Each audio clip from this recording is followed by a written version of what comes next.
When you're serving in church, there will naturally be things that you are resistant to. Ideas, projects, or ministries that you just don't think are a good idea. Sometimes you'll be right about that. Other times you'll be wrong. In today's episode, we're sharing real stories from churches, documenting things they initially didn't want to do, but did anyways to great results. Let's dive in. Well, hey there, and welcome to the Pro Church Tools Show. We're here to help you and your church navigate the biggest communication shift in 500 years. I'm Brady Shearer, your host. I'm joined as always by my co-host. We call him Pastor Playoffs. It's Alexander Mills. Hello, hello. I asked you all on Instagram this question. Quote, what's one thing you or your church were resistant to that turned out great? We've compiled your answers, and we want to share them today on this episode because, we all have our opinions. Mm-hmm. We all have our beliefs. We are just coming, Alex and I, from a lunch where it was a hotly debated, question about the retreat playlist. Yes. We're going on a retreat. We create a playlist ahead of time. It would behoove you if I told you how many rules we have had to erect. Yeah, it's a lot. And then we changed the formatting. A bunch of people were like, see, this is better. A bunch of people who were happy before, no longer happy. So you think the point I'm trying to make is you think you know what you're doing. Yeah. And then you realize I was wrong this whole time. And that means, if that's true, we can learn from those lessons. Mm-hmm. And so we've had real churches send in theirs, and we are here to pass them on to you. Try to identify, okay, the specific example looked like this, but underlying that example, what was the real theme and what was that resistance? Mm-hmm. And hopefully we can all become better leaders, better decision makers for it. Well, let's get right into the first one. If you're not watching this show, if you're just listening to it, you might want to turn on the video version of this podcast. You can find it on YouTube, the Pro Church Tools Show, to see the video evidence we have of this. This church built a human claw machine. I had to write this person back and I said, tell me more. Yeah, a what? And they said, we literally built a claw machine for humans. Yeah, well, I got that part. Luckily, they sent over the video. They fill it with a bunch of prizes, and the kids get to choose where they want to drop down. So basically what happens is the kids are suited up. Yeah. And then they get dropped down, and then you get to, he's like, we use it every year now for our Fall Fest. Yeah, amazing. So this is a great example. How many churches listening are like, yeah, we have done the same thing? Probably very few. But we all can relate to that one person who has this really big idea. And in this case, it is physically big. A lot of the times it's a big budget commitment. Also big liability in this case. Well, we're not going to worry about that. Hey, look, this is America, people. You have your own insurance policy. I don't know if in Canada this would fly, but behind closed doors in the church, hey, kids are getting dropped into the human claw machine.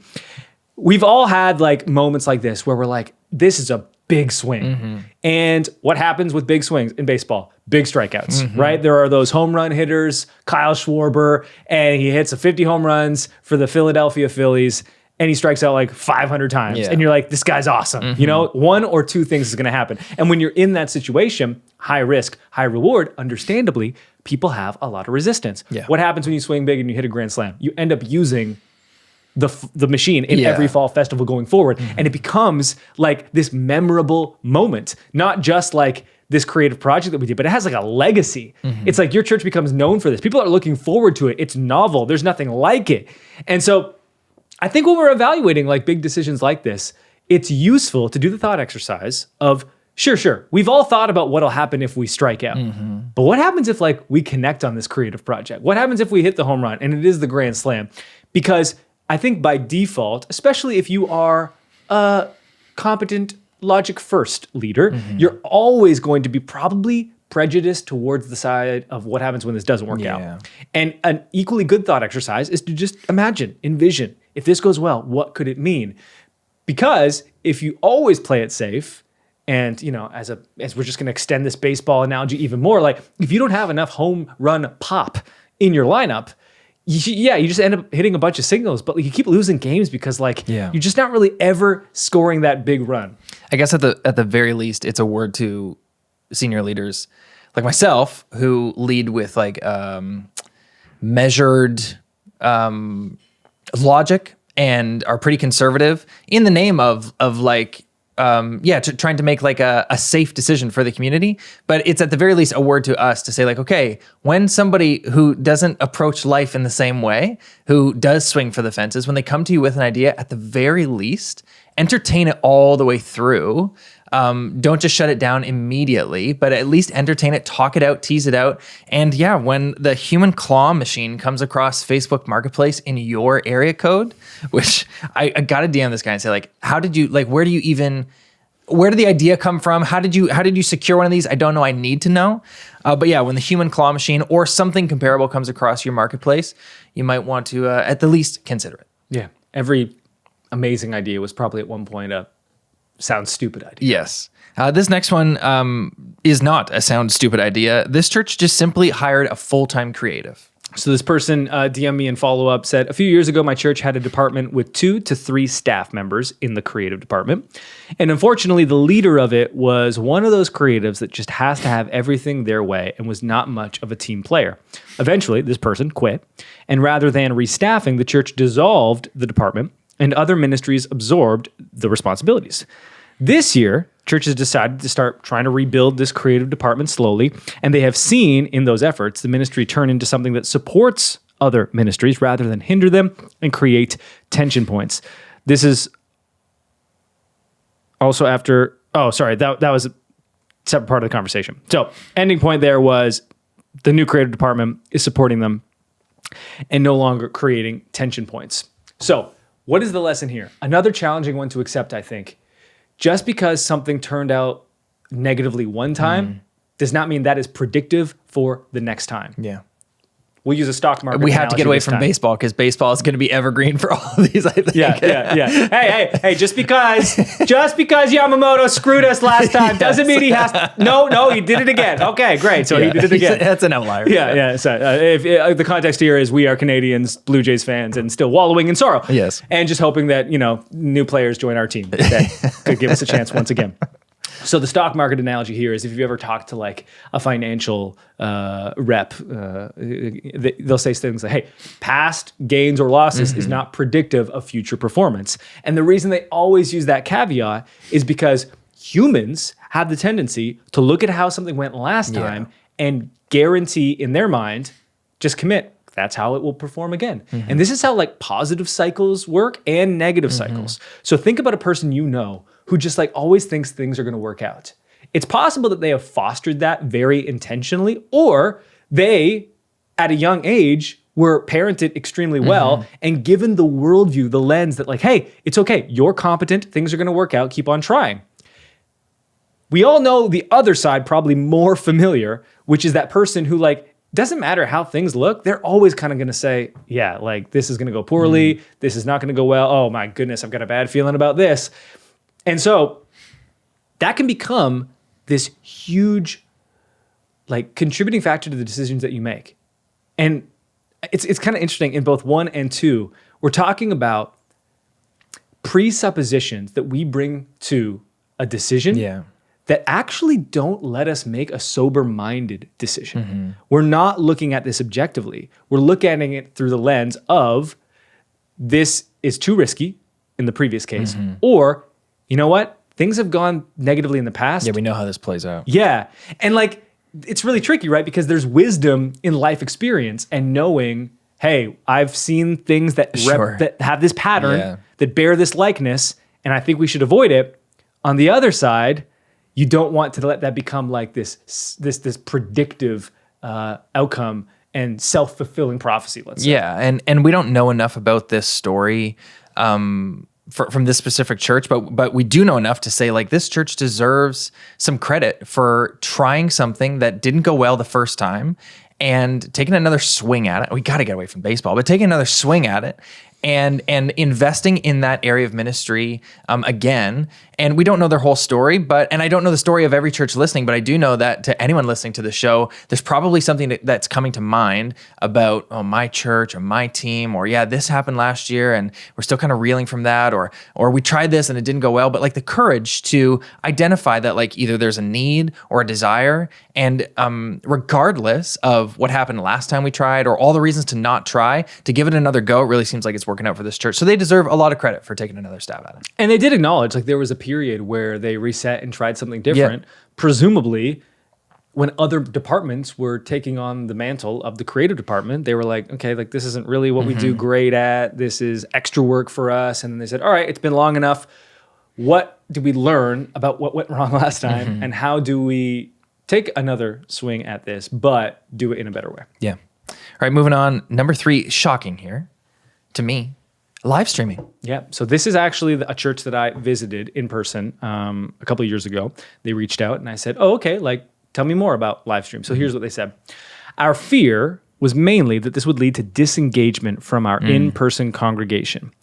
But we started seeing our in-person experience as the freeway and the church online as a ramp. And like any We ramp, love a metaphor. Apparently every point we're going to have a new one. Baseball to stocks to the highway. Yeah. So with every ramp on a freeway, you can use it to get off or use it to join. Okay, here we go. And the amount, can you just like hear, I can hear this preaching. Yes. Every highway, you can use that ramp to get off or to get on. Yes. Yes. Amen. Yes, Pastor. The amount of people that we've lost to online can be matched or beaten by the amount of people we've connected with who wouldn't be able to join for an in-person experience due to distance, age, situation. And we've had so many people join our in-person family only because they first joined us online and were able to familiarize themselves with who our church is. So in a very odd way, thank God for COVID lockdowns, because they forced our very reluctant hands into something that is now a core element of our identity and community. There you go. I was talking with another pastor this week in the rural Canadian North, and he was sharing something interesting about live streams. He's like, where we are, there's like very few churches. So we can live stream, and it actually is tremendously potent because it's like hard to go anywhere. They are so far. Right. And there's a lot of older people in rural northern Canada. And then he also said, because it's so rare, there's like no conditioning for a certain production quality. So he and I were talking about how to improve it, but he was saying like, it's so bad, but like nobody cares. Right. It's just that they're getting what they want out of it. Yeah. Out of the iPhone that's propped up in the corner or whatever it is. Yeah, yeah. And we've obviously talked at great length about like live streaming and its benefits and its shortcomings and, you know, what it takes to do well, and how that amount of resources could be allocated elsewhere. What I know is that this is the chief concern that churches have and have had about live streaming pre-COVID, which is like, we want people to visit us in person. If we provide a substitute, does that mean that they'll take it and we'll lose the one thing that we're trying to foster? And this is kind of like, you know, getting a free sample at Costco. It's like, well, if we give them this, then they're already going to have it. They're not going to buy the hot dog on the way out because they're going to be full. Yeah. It's like, no, And I'm still buying that hot what dog. does Costco know better than anyone? You will spend $1,000 every time you walk through those doors. Yeah. This is why I don't have a Costco membership, because I can't be trusted with it. And you can get on an Instacart now. So you can still get the deals, but you don't have to suffer the temptation That's true. of going there. Yeah. Oh man. There was a moment with Uber Eats where you could get Costco without a membership. Like the Dasher would have the membership and you could like backdoor your way in there. And I ordered some very large shrimp that I could find nowhere else through that mechanism. The point I want to make with this is like businesses often have a similar fear. I've heard so many business owners be like, well, I can't give away like this free download, or I can't give away like my knowledge about like industry X, because then like the audience will have it. And it's like, no, like these things, this is kind of the paradox of this. And again, this comes down to sober decision-making in that like when you build trust and when you create more on-ramps for things, yes, you create the opportunity for people to abuse those things or to use them in ways that go against your ultimate objective. But what you've done is you've created an opportunity that otherwise didn't exist. So will people use it in ways that go against your ultimate objective? Guaranteed, yes. But that is a required trade-off to get what you do want, which is a bunch more people who never would have found the church or never would have connected to the church otherwise. Well, and this church said it themselves, right? They weighed the scales, and the pros have outweighed the cons for them.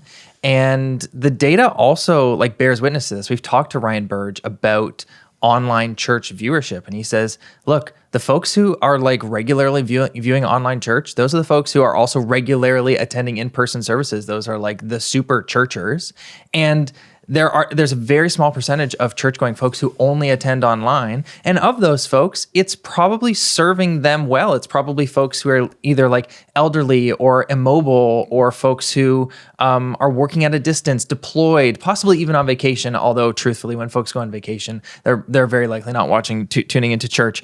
But yeah, there is a risk to this, but this church has taken the risk, and they said, look, it's the pros are outweighing the cons. It's giving to our community more than it's taking. And so for that reason, we count it as good. I think what we're learning with every one of these examples so far is like every decision bears some measure of risk. And how can you be like aware of that risk while not letting its potential disproportionately influence the decision you're trying to make? Yeah. All right, moving on. Number 4, getting away from professional video announcements to announcements that are just simply shot with an iPhone. Yeah, I can imagine this creative meeting where a person is going like, hey, like, let's just give it a try. And the lead creative is like, so okay, what you're proposing is we do this project worse. Yeah. And it performs better. And the person's being like, yes. And the lesson here is, of course, that people connect with what feels genuine and what feels authentic. And in a world where quality is very easy to achieve now, thanks to tremendously affordable and accessible video equipment, creating something that is extra polished can actually be a hindrance because it is perceived as inauthentic. And we're seeing this change because social media is presenting this aesthetic that today is mostly driven by phones. So we've now associated genuine and authentic with what a phone can do.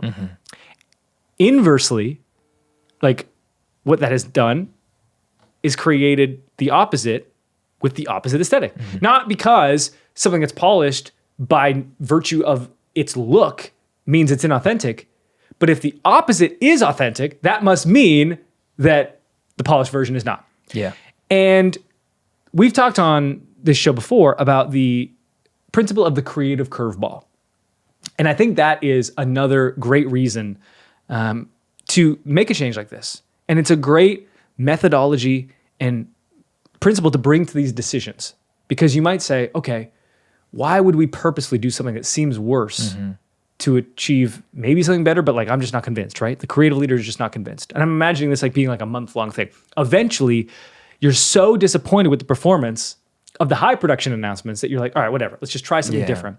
And that could be like the creative curveball where you're just at your wit's end and you're like, this is obviously not working, let's try something different. But it's also worth doing creative curveballs when you have something that's working, just to like create a refresher. Let's imagine your baseball lineup is full of righties, right? And so the other team, they've just got a left-hander on the mound and he's just like pounding those strikes and he's, just mowing down all the righties. So then what do? Bring up a lefty. The great irony of what I just said was that it's a curveball analogy. The original analogy was baseball. And this is a perfect opportunity for the creative. And in this one in particular, we're talking about taking professionally shot video and kind of reducing it to what we can capture with our phone. A perfect opportunity for the creative to reflect on their own motivation and do a gut check to make sure that like, okay, my creative expression in my work at church is submitting to the mission and vision of the church. And if this is mission over method, right? It's like, okay, if the iPhone shot announcements are going to perform better, if they're going to resonate with folks better than the high production quality aesthetic, I need to submit to the mission and the vision, which is engaging folks with the announcements and do whatever it takes, short of sin, to accomplish that. And if it's with an iPhone, then so be it. Praise God. Number 5, a youth group Instagram account. What's the rule that we always say? If your ministry has its own regularly occurring worship service, then you can have your own Instagram account. I think that's still true, 2026? I do. Yeah. I absolutely think that still holds. And I can imagine churches being hesitant to dive in because they hear perhaps us or they know this intimately well just by being on social themselves with their main church accounts. Social is a lot of work, and can we take this new account and sustain it with a no weeks off approach of content creation? And that's like a big leap because what it is a big commitment. And This decision is tricky because you are committing to something up front with no promise that it's going to like pay off. And if it doesn't pay off, you've kind of committed to it indefinitely. Yeah. You know, it's like when you buy a new house, I imagine. It's like, okay, like we're in this. And, you know, maybe there are some things about this house that we love. Maybe there's some things that we're a little uncertain of. Hopefully it works out. But like, there's no like going back, because if we, you know, the cost to sell it would probably outweigh the cost to pay it. And then we're in the hole. If you create an account just to delete it, that's like not what you want. And so this is a great outcome for this church, and we're very happy for them. This next church, though, I have some qualms. So let's just jump to the next one. Letting the Holy Spirit lead. 10 out of 10 would recommend. What was the original question, people? What's one thing you or your church were resistant to that turned out great? What were you doing before you let the Holy Spirit If you're good at Jesus juke in the question comment responses, you got to do it right. Why? What's one thing that you didn't like? Well, listening to the Lord. But interestingly, it turned out great. I don't know what motivated this response. It infuriated me. I had to include it. 10 out of 10 rage bait. Success. Confirmed. Well done. Moving on to our seventh and final serious response. Planning events months ahead, not just a month and ahead. Yeah. So this is like the classic, it takes you more time to plan last minute. Yeah. That is the great paradox and irony of the person who is chronically late or the person who is chronically like under pressure. And I will not accept the whole, I just work better under pressure. When like the time is ticking down, that's when I'm at my best. No. What that means is, this is going to be a hard truth, okay? I'm going to share a hard truth here. What that means is you have not fostered an environment to perform well. So you wait until the anxiety forced kicks upon in. you. Yeah. That does not mean that you're performing at your best. You're saying, I perform at my best when my back is against the wall. No, you actually have no idea how to perform at your best. And that lack of self-awareness means that you only perform when your back's against the wall. That's not your best. That means you only show up when your back's against the wall. Yeah.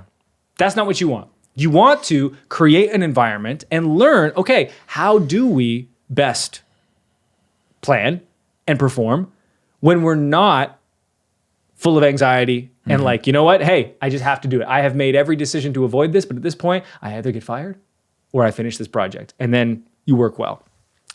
If you plan ahead, again, this is the paradox.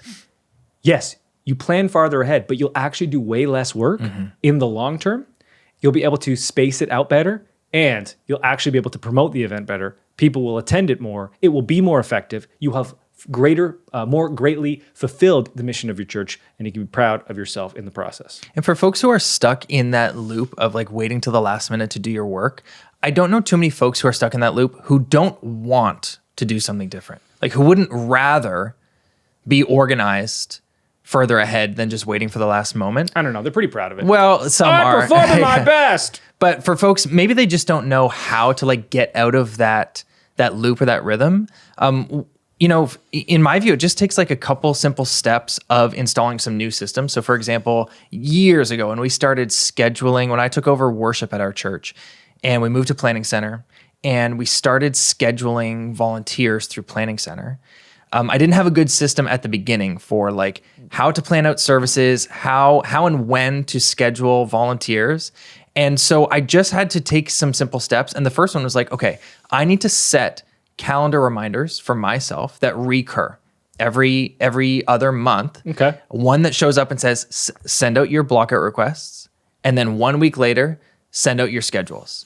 And that keeps me 1.5 months ahead. And if it wasn't for those calendar reminders, even now, if it wasn't for them, like I wouldn't know I would have no structure for staying ahead and working from the advantage. But just simply creating 2 calendar reminders to put that on the calendar and let the computer remind me when it's time, that keeps me on schedule. So little simple steps like that to create structure to work within, whether it's scheduling volunteers or maybe you're a church that really has the bandwidth to plan out your sermon series, maybe for the entire next 12 months, creative direction, whatever it is. Start with a few like systematic changes and lean on those. And to keep yourself and your teams, whoever else, accountable to them. That does a lot of the heavy lifting for you as far as like the pressure to stay ahead when you want to work from that place. If you have wisdom from a decision, project, whatever it might be that you were previously resistant to in church, and you changed your mind on, and it was the right call, let us know in the comments. We'd love to hear from you as well. And thank you for your time, attention, and trust. We'll talk to you next Wednesday. The algorithm does do a rather good job of keeping us siloed where we want to be. Yeah. Where we feel like we belong. Do you want me to tell you about fringe F1 fantasy things? Because that's what I know about. Know Ewan, right? Yeah, I know Ewan. I opened one tweet about players to target on the waiver wire this week. I opened one tweet. The next time my timeline refreshed, it was like all these wide receivers that I just don't care about. I'm like, wow, that Kayshon Boutte reacted fast.